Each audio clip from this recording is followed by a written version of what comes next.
What's up, everybody? Welcome to this week's edition of the Game Plan T1D Podcast. I had an incredible conversation with T1D All-Star, Diabetic Health Coach, and author of the Diabetic Health Journal, Lauren Bongiorno. Lauren has been a role model for me here at Game Plan T1D with her holistic approach to discovering a healthier T1D lifestyle. We covered a lot of ground in this episode, and I really think you guys will walk away from this one with some actionable pieces of advice. Please enjoy my conversation with Lauren Bongiorno.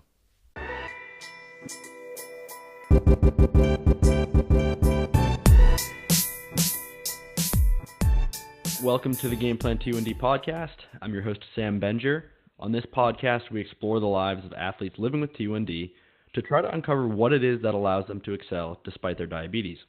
Today on the show, it is my pleasure to be joined by Lauren Bongiorno. Lauren, welcome to the show. Hey, Sam. Thanks for having me on. So excited. Yeah, no, it's going to be an awesome conversation. So it's kind of funny. So much of what I know about you and what I've seen on social media has been about you helping other people, which we're definitely going to discuss. But for now, I kind of want to talk a little bit about your story. And really the common place we like to start this podcast is sort of at the point of diagnosis. So I was doing my background research and I saw that you were diagnosed when you were just 7 years old. Can you walk us through what you remember about this time, what the emotions were like? I know I was diagnosed when I was 5, so you were just a bit older. And, I think there are advantages, obviously, and disadvantages when you're diagnosed that early. I think for one thing, you kind of grow up with T1D, so it's, in a sense, all you know. But I wanted to get your take on what that experience was like of your diagnosis. Yeah, of course. I was diagnosed at 7. You nailed that. It was the day after Halloween, so November 1st. I just had my diaversary a couple weeks ago, and which I didn't even know was a term until like 2 years ago. Someone said, I'd never heard that before. I was like, oh, that's a thing. So I was 7, so I don't remember, probably like you, I don't remember too much. I just remember bits and pieces. Mm-hmm. One piece is that I have like a very strong aversion to sugar-free Jell-O because I really just remember them feeding it to me, like the doctors or the nurses, like the whole week I was in the hospital. It was just like, oh, like you want a snack? Like here's sugar-free Jell-O, here's sugar-free Jell-O. And I can't stand the thought of that, like literally I think after I got out of the hospital. So I remember my parents, my mom calling, I think my aunt on the phone and being like, something is wrong. I'm going to take her to the doctor. I just know something's off. And then like it was little flashes, little pieces. And the next one was in the doctor's office. Then the next thing I remember is my mom crying outside, calling my dad saying, they're telling me she has diabetes. I have to take her to the hospital, meet me there. And then the next flash is just people, my family and like friends and neighbors bringing like presents and a lot of crying. And I just remember kind of sitting there being like, I get off of school for a week. Like, why is everybody so upset? Like, this is okay, guys. Like, don't be upset. And that was pretty much, and then I think other than that, just the emphasis of my parents just being like, this isn't going to stop you from doing anything. You're not limited by this, and it's just diabetes, and we got to just take care of it. And then I think after the hospital, I remember just a few of the initial breakdowns in my household of like my first like low blood sugar, and my parents like shoving Snickers bars down my throat, and my first high blood sugar, my dad like making me run around the block with him on this big giant hill. Oh my gosh, I was like 7 years old and like climbing this thing that looked like Mount Everest in my neighborhood. So that's just little tiny pieces of my initial diagnosis, but it was pretty much like many others. And like you, I'm kind of grateful that I was, diagnosed at a younger age versus, some teens that are diagnosed when they're already going through things like, self-esteem, issues and trying to find yourself, and then you have diabetes thrown on top of it. I just think that's actually a lot harder than when you're, a child for sure. Definitely, yeah. I like to think that, the potential risk of added complications that come with being diagnosed at a younger age is kind of offset by the fact that it's really all you know. We don't have these fond memories of pigging out on pizza or, on Halloween eating tons of candy and not having to bolus or not having to be accountable for what we sort of put into our bodies. So, but yeah, no, it's funny. I definitely remember the sugar-free Jell-O as well from my diagnosis. It's funny you mentioned that. But going forward after that diagnosis, how did diabetes sort of generally affect you growing up? I know, obviously, athletics is part of your background. You were a college soccer player. when did athletics sort of first enter the picture for you, and how did diabetes impact that? So I was definitely, I was an athlete. Like my whole entire family is either like soccer players or, did some kind of sport growing up. And I was, played soccer from a young age and then played in college at UNC Wilmington in North Carolina. And so it was always a big part of, my life. If you ask me like, who are you, Lauren? I would say like, I'm an athlete, I'm a soccer player. Like it was part of my identity. And I think in terms of diabetes, I think you had two questions there. I think one was how did it affect me growing up? And then two, I guess the exercise part. And I think for sure, diabetes, when I didn't have that much tight control of my blood sugars, let's say ages, 8 through 16 kind of area, where it was just like more of a reactive state. And what I mean by that is like, okay, you're going on the field, you just had, a meal an hour and a half before, you have insulin on board and you gave the right amount of insulin, you think, and then you're going and you're crashing and it's okay, your blood sugar's coming down, like come off the field and, have juice and then wait 15 minutes and then you can go back in, and it was kind of all over the place. And then I think, as I realized how much really exercise impacts your blood sugar numbers and how it's so much easier to get through a workout and go on the soccer field and not feel like your legs were like, so heavy, whether it's, soccer or you're running a marathon or any of these things. You just realize when your blood sugars are good, you play better and you perform better. And there are tweaks and tools that you can use to have stable blood sugars, for the most part during your exercise. And of course, you're going to have those highs and lows, at different times that are unexpected, but you can get a lot more in range than I was blindly when I was a child. I think my parents were mostly kind of taking care of me. And then I think in terms of how it affected me, I really wasn't aware of how diabetes affected me until I would say the last 4 or 5 years. I didn't realize how much mentally and emotionally diabetes was affecting me. It was something that I think I suppressed, and I didn't go to therapy or anything like that. I always joke like yoga is my therapy, and I started practicing yoga, I would say my freshman year of college. And that just brought such a sense of introspection and looking inwards and understanding yourself on a deeper level than I ever even knew was possible. And through that, I think I found wow, I have issues with perfection and I'm such a control freak and I feel like I'm not good enough and less than other people. And all these things were coming up and I'm in a pose on my mat and I'm near tears and I'm like, who is this person? Why are you so emotional, Lauren? You're like the rock of the family and the person who pushes down walls on the soccer field. And I think it all just, kind of flooded into me at once. And we're realizing that, wow, these are things that really stem from being diagnosed and, all the things that accumulated over the years. So I'd say my numbers were always pretty good. I'd say as a child, my A1C was probably in the high 7s, and, just progressed over the years with getting, greater control. So I wouldn't say physically I've seen, as many symptoms. I mean, on a daily basis, you have, if you're out of range, the mood swings and the energy and those types of things. But I think mostly mentally and emotionally, it took a toll on me.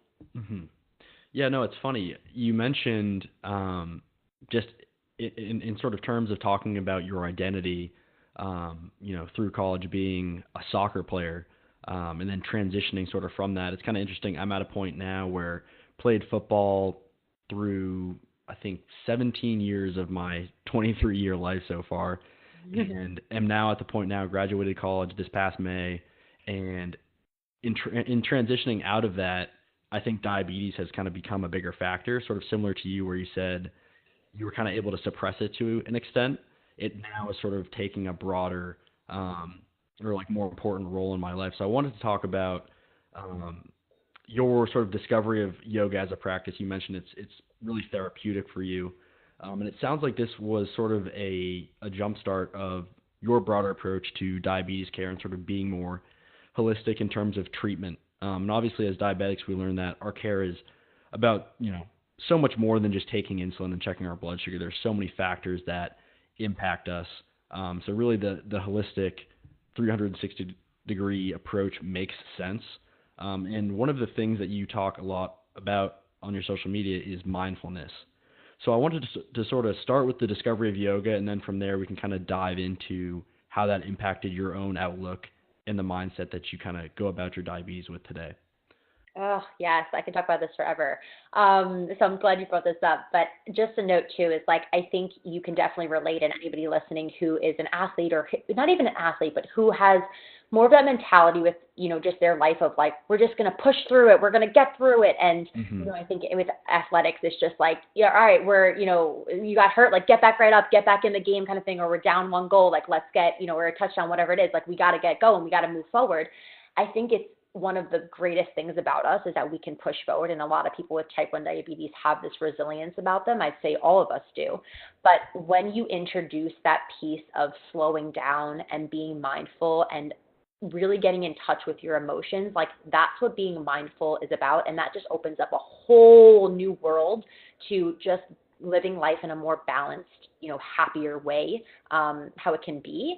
And so I think for me, like what yoga did was exactly that. It slowed me down to really realize like what actions I think on the mat. Okay, so best way to describe this. If you've never been to a yoga class, here's how it works. You go in and, time after time, class after class, the instructor will tell you things like, watch your breath, or what thoughts are popping up in your mind, or how does this pose make you feel, right? It's kind of like therapy a little bit. So when you do that time and time again, if you practice yoga, multiple times a week, soon enough, you're going to start taking those lessons that you're learning on the yoga mat and applying them to your everyday life. Not even purposely, like they just kind of spill over because yoga is kind of like becomes a way of life versus just like a workout. Like I don't go to yoga to work out. I go to yoga to almost work inwards. And so really for me with diabetes, I saw that it was affecting me because I was realizing just because of the slowing down, it was less about, oh my God, my blood sugar is going up, like let me correct it now, or I want this burger right now, or pizza because I'm starving and, I didn't eat breakfast because I didn't have time and I was rushing in the morning. So I'm going to eat it and then just figure out how to get my blood sugar down quick afterwards. Like that's how I lived most of my life. And then I would go low because I'd overcorrect. And it was just like a roller coaster.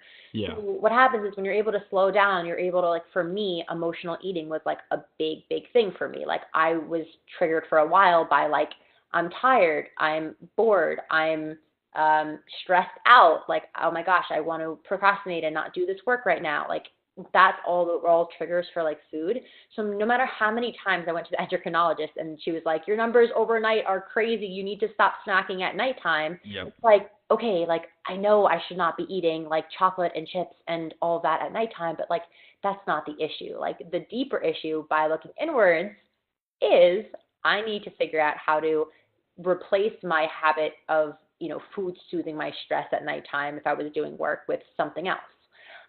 So that's just like an example of like what mindfulness is and what mindfulness does. But imagine applying those that inward reflection in all areas of your life to see like, wow, like what habits are not serving me that I'm constantly doing and that I've maybe done from like a young age. Like maybe when I have low blood sugar, my old habits are like I go to the fridge and, when your blood sugar is low, there's really no stopping you from eating like the cereal and the orange juice and like you just literally want to have everything and then you're 400. Yeah. So maybe that's a habit that you're realizing, you know what, every time I do this, my blood sugar is spiking and I'm rebounding. What is a tool that I can use that will maybe replace this? So maybe it's like always carrying, like for me, I always carry a coconut water with me, or I always have, some kind of juice with me. And I only treat my lows with juice because it just is, I treat it as like not an opportunity to eat and like open gate, eat whatever you want, because once that gate is open, it's like, it's going to flood. It's just like, I know I've trained my body. It's like 15 carbs of this or 10 carbs of this or 20 carbs of coconut water. Like it will bring me up. Just be patient, Lauren, and have it by your bedside, have it with you in those times. So those are just like some little examples. Yeah, no, it's really funny you mentioned, I wanted to sort of touch back to one of the points that you brought up early on in that, type 1 diabetics have this characteristic of being sort of hard charging, resilient. I know, especially for T1D athletes, they have this as well. But I think this is something that I'm going through, and I'm sure a lot of other people can relate to. But once that, my outlet was always football, and I kind of had that space to, any emotional baggage or any mental strain that diabetes brought on was kind of exercised through that outlet. So when that's taken away, you have to be more mindful, have to be more aware because you do have this opportunity to finally slow down. So do you have any tips, Lauren, for people that are wanting to become more mindful and are perhaps in a state of transition? Yeah, I love that. I love exactly what you said. And I think it's some of the things that you might, have heard already, some of them you might not have, but I would say one is creating a morning routine. It doesn't have to be anything extravagant. It doesn't even have to take more than 10 minutes, but I think if you can like set your almost like, I always say you have to, in order to move into a grounded state or a grounded day, you have to start from a grounded place. Hmm. Um, you really have to think about how can you set the tone for the day. Like for me, my morning routine is I have 24 ounces of lemon water in the morning, so 3 glasses of water. And while I do that, while I drink it, I do like 5 to 10 minutes of meditation. And then after that, I'll do like a little bit, just like write down in the Diabetic Health Journal, I'll write down the gratitude, affirmation for the day, and kind of like one goal for the day, like make sure Hmm. my pre-roll is breakfast or, whatever it'll look like. And then I go and make my bed. And like, that's kind of my like 15, minute routine right there. And I was speaking at a JVRF event last in 2 weeks ago in Minnesota, and somebody asked me about meditation, and they said, can you tell that meditation helps your blood sugars in the morning time? And I always say, I can't directly tell on the days that I meditate if it's helping my blood sugar, but I can tell on the days that I don't do it what happens with my blood sugar. And I know that my cortisol is so much higher, my blood sugar is spiked because it's the whole morning routine that slows you down, and you're not like popping out of bed and rushing and, trying to get to the next place and just start your day. Like you're starting from a really grounded place, and then you're more likely to have, lower, just like your hormones to be more balanced in the morning, and then you're more clear-minded, you're more focused, you're going to make better decisions around food or exercise, things like that. So I think like setting like a little morning routine in the morning time is good. And then taking up some kind of mindfulness practice, and it could be yoga, it could be meditation, but it also could be something like painting or art or Mm. reading or, dancing, like whatever it is, like just find something that kind of soothes you and gets you to reflect inwards a little bit. Maybe dancing was a bad example. I don't know why I said that, but like these questions are definitely, guys, not pre-planned, but like you get the idea. Like something, it could be journaling, right? Like something to slow you down and go inwards a little bit. Yeah, no, I think a lot of people have that initial adverse reaction to the idea of meditation because they think you have to be, in this zened out place and it's so mentally taxing. But really, because I've been trying to break into meditation myself, I've found that there are, a number of different approaches that you can do. Something as simple as even, listening to a song you like and just being still and breathing and trying to be sort of aware, self-aware in that moment. It can be little things like that. And then obviously from there, trying to find practices where you can do this in a little bit more prolonged state like yoga, I think are all great strategies. So Yeah. on the topic of mindfulness and reflection, you mentioned one of the really cool projects that you were able to do was the Diabetic Health Journal. And this is a 3-month reflection journal that diabetics can sort of use to assess their own habits and establish sort of some consistency in their treatment so that they can improve their management, not only physically, but mentally and emotionally as well. Can you tell us a bit more about the motivation behind this project and what people are able to sort of take away from the Diabetic Health Journal? Yes, absolutely. So the Diabetic Health Journal, it was, I say it took me about 8 to 12 months from, the exact, like to complete in terms of like production and the publisher and manufacturing and designing all of that. But really it was like a 4-year, project in the works because the journal pages, the reflection pages in the journals, those were PDFs that I would do and print out myself. First, it started me just writing on paper myself. Mm-hmm. And then what happened was I'm a diabetic health coach. And so when I was coaching my clients in my like 3 or 6 month program, I'd send them these pages and I'd say, okay, like in between, this session and this session 2 and 3, I want you to, do the morning work-in. So your gratitude, your affirmation, your goal for the day. And then I want you to have a space to, here's another sheet for logging your blood sugars and your insulin and your, any notes on like, stress or if for women, it's like your menstrual cycle or any notes that would be affecting your blood sugar, like pre-bolus or whatever. And then the evening reflecting on like, okay, here are the things that I did throughout the day, but how was my mood? How was my energy? Would I rate my like mindfulness, nutrition? What am I happy? What I celebrate myself for? What things did I engage with today? And so my clients like absolutely love them. And they're like, oh my gosh, Lauren, like these are helping me so much. Just recognize my patterns, my blood sugar so I can make changes. But I keep losing them. And like, they're all over the house. And my husband is like, what are all these pages everywhere? So after literally, I kid you not, Sam, like probably 20 clients over maybe, I don't know, two-year span, let's say, Wow. Literally said the words, can you please turn this into like a binded book or something? And even some of my clients, I had like about 2-3 clients that actually put them in, hole punch them and put them in binders.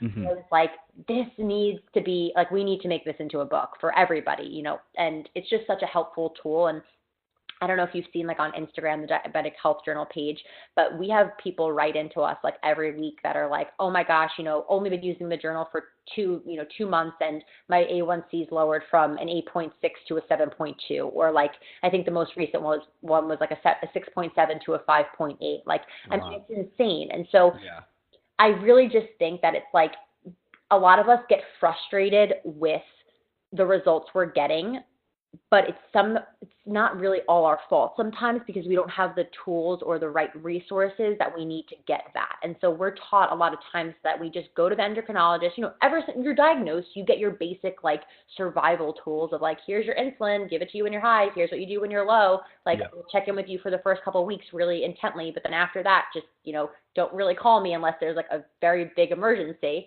And so you check in every 3 to 6 months, go over some basal rates, but they're not with you. The doctors aren't with you. The endos, they're not holding your hand through that 3 to 6 month period. So we think like, okay, that's what I'm supposed to do is just be accountable every 3 to 6 months. Like, no. Like you have to be accountable and slow down and like do the work in between, not every single day for the rest of your life, but at least for that initial 3 to 6 months to get a hold on what your patterns are and to really take ownership of your numbers, and then go to the endo and be like, oh, you want to know why I was high 2 weeks ago and, for 3 days, like, let's go back to the journal and like, let's look at what I was doing. Oh, I was, away with my friends and I was eating like all these foods at night. Like that makes sense. I maybe don't need to change my basal rates. I just need to, cut back on like the carbs, the fast at nighttime with the carbs when I'm out or whatever it may be.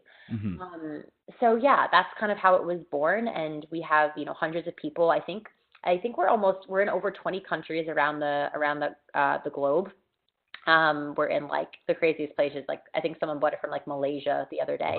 Wow. So we have a lot of people really, really just like dedicated. We have a whole Facebook group that people are like rooting each other on and asking questions. And it's just really fun. Like it just drives me and really inspires me like to keep creating, like when I get feedback and, just people posting on Instagram saying like how much it's helped them and in terms of their self-love and anxiety reducing and just blood sugars, and just makes me really happy and grateful. Yeah, definitely. And it sounds like it's just such a huge help to so many people. And I think diabetes can really serve as an opportunity to be sort of that catalyst for, positive changes to your lifestyle, because you definitely hit the nail on the head. It's not, type 1 diabetes is not these little periodic windows of, okay, here's a quick bolus for some food, here's a quick bolus to correct, here's a juice box because I'm low. No, it's really more of a broader, has implications for your broader lifestyle. And really we can't start to improve our treatment and our lifestyle unless we have that awareness in the first place of, okay, what are my mistakes? What are my habits in the first place, let alone if they're positive or negative, and then we can kind of go from there. But you brought up another thing, and sort of one of the things that you offer is diabetic coaching. And obviously you've been doing this for a little while now, and I'm sure you've had a lot of different experiences with a bunch of different clients. I wanted to ask if there have been sort of any common threads from those experiences, from those interactions with those clients, sort of common pitfalls that you see and strategies that work to sort of help people overcome those. Yeah, absolutely. So I would say in the beginning, I would say the first 2 years, I was kind of like, I don't know, I'm going to have clients, I'm going to help everyone. I'm going to help men. I'm going to help women, it doesn't matter what age. I'm going to help, type 1 diabetics, type 2 diabetics, pre-diabetics, like everybody. And the more that I like kind of realized the people that I was attracting were type 1, and I would say about 90% women. The rest of the percentage is like, young children and men as well. But some common themes that I see within kind of everybody is that they feel stuck where they are, and there's this desperation to reach their goals of lowering their A1C, having more stable and predictable numbers. Weight loss is a big thing as well, and insulin, playing that important role with needing to increase your insulin sensitivity for weight loss. Those are everybody's main goals. But what's most interesting is, I think, the common thread of when I ask the question, like, if you reach these goals, what will you gain in your life? And then everybody always pauses and they're like, And then everybody's answer most of the time is, I gain more peace of mind, less frustration, more confidence, and more just like overall happiness and, and almost like freedom and just more lightheartedness to like live the life that I want to live. And so everybody, when my family or friends, they introduce me, say what I do, they'll say, oh, she's, in the business of, helping people with diabetes take control of their blood sugars. And I always joke and I say, no, I'm in the business of helping people get freedom back. And I really think like that's what it really is, is a thread, is that it's not just about the blood sugars. It's not about like having less lows overnight or less, highs or lows during exercise or, figuring out what your basals and all of that is. It's really about like what you'll gain when you achieve those things, because that's the vehicle to get you to where you want to be, which is, just feeling better overall and having more energy and a better mood and more confidence and, feeling like, just less anxiety and all of those things. So I think asking yourself, why do I want to reach these goals and what will I gain in my life, is a really important thing to ask, because that is going to be your main drive and motivation. Yeah, it's interesting. I don't think a lot of diabetics, or at least in my own experience, necessarily take the time to map out, okay, here's my 3-month game plan to get my A1C down 0.5, or, they don't take the time outside of the day-to-day sort of monotony of, okay, my blood sugar went up a little bit, let me bolus, temp basals, little micro changes over the course of a day, to really step back and say, what are my broader goals here? And like you said, how would those impact my life? So it's very interesting. It definitely sounds like the goal setting process is something that a lot of people just sort of don't have the awareness to do in the first place. Yeah, and I think and in the Diabetic Health Journal too, it's like you have a space to like kind of form your goals. And if you look at my Instagram page, like I'll do specific diabetes posts like here and there, and I'll sprinkle them in, but like my whole life is not about diabetes. Like my whole life is about holistically living. So it's about the things like exercise and meditation and, cooking healthy meals, but also eating out and having fun with your family and friends and things like that. So like when you set goals for like, okay, how am I going to feel more confident, have less anxiety, and, have a better A1C, maybe one of the goals is, okay, start logging my blood sugars and food more. But maybe a second goal is like, spend less time on social media, because I realize every time I go on and I'm watching everybody's Dexcom reports, like steady lines, I'm getting a lot of anxiety. Maybe that's your goal. Maybe the third goal is like, go to sleep by 10 p.m. because you realize you have to go up and get to work in the morning. And when you go to bed and watch that extra Netflix show and end up going to bed at 12, you can't get up for your early morning workout. So there's a lot of like other things on that holistic 360-degree approach that are beyond setting goals of like, okay, one, test more, two, make sure I pre-bolus, and three, my overall goal of, waking up in the middle of the night and testing and make sure if my CJM goes off or whatever it may be, like kind of looking at holistically, what we can do and break it down in each area. Definitely, because I think the process of setting goals that are not diabetes specific sort of leads to that realization that, to have a good, healthy lifestyle, we sort of realize that all of these factors are interconnected, whether it's diet, sleep, dealing with stress. All of these things kind of play into each other and definitely impact our diabetes as well. So on this message of mindfulness and sort of improving health, we like to ask sort of a common closing question in Lauren, if you could send a message to a struggling type 1 diabetic out there right now, perhaps they were either just diagnosed or just going through a particular rough patch. Obviously, like we've talked about, you've been able to help so many diabetics over the years and learn from these experiences. If there's sort of one message that you could pass along, what would that be and why? Oh, I want to say two things. I would say, number one, this too shall pass. And I love that because it just reminds us that, all these feelings are temporary and you're not stuck where you are, right? It's a revolving door and you can get through it. So that's one. And then I would say second is what you do or do not accomplish does not determine your self-worth.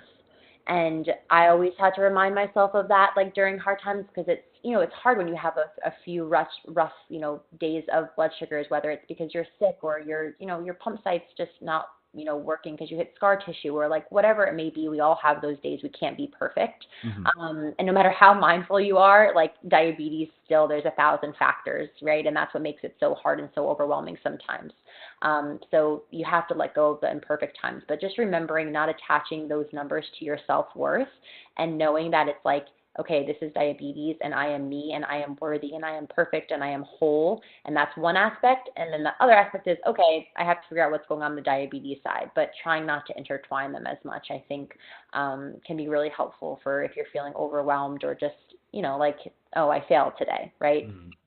So yeah, no, I definitely love the message, and it's tough to try to have one answer to that question. I know where I like to go when I'm struggling, having a rough patch, whatever it may be, and I think this is something that you could definitely sort of agree with is you have to know as a diabetic, what can I control, and more broadly in life, what can I control and what do I have to let go?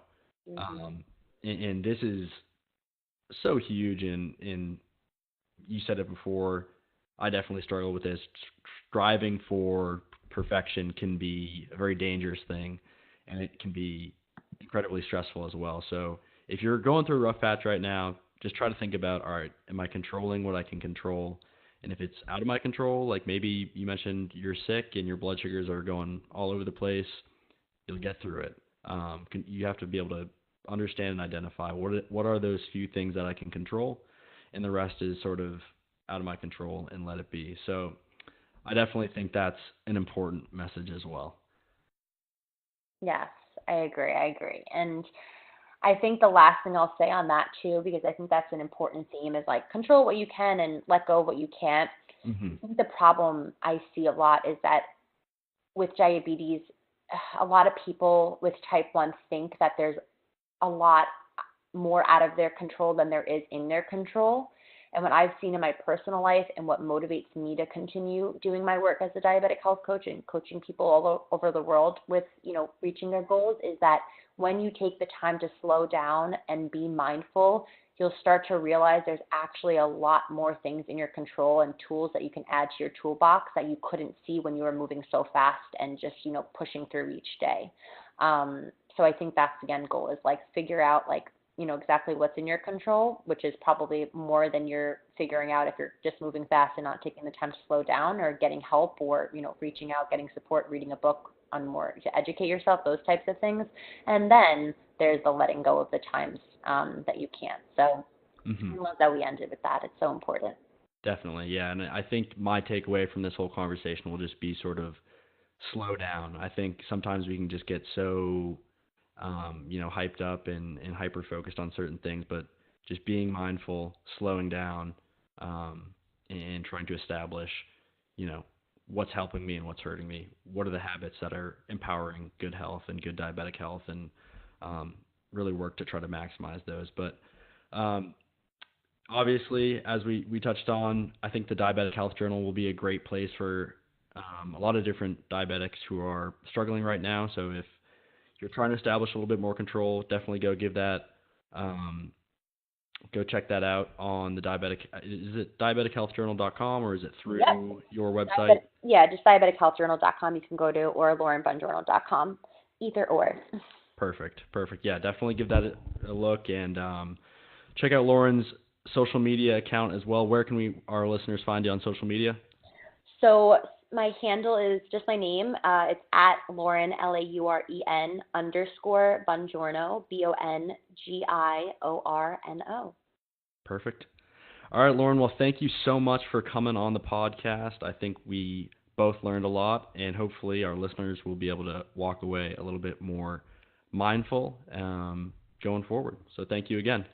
Thank you so much, Sam. It was a pleasure talking with you. I am Lauren Bongiorno. I have type 1 diabetes, and I have a game plan.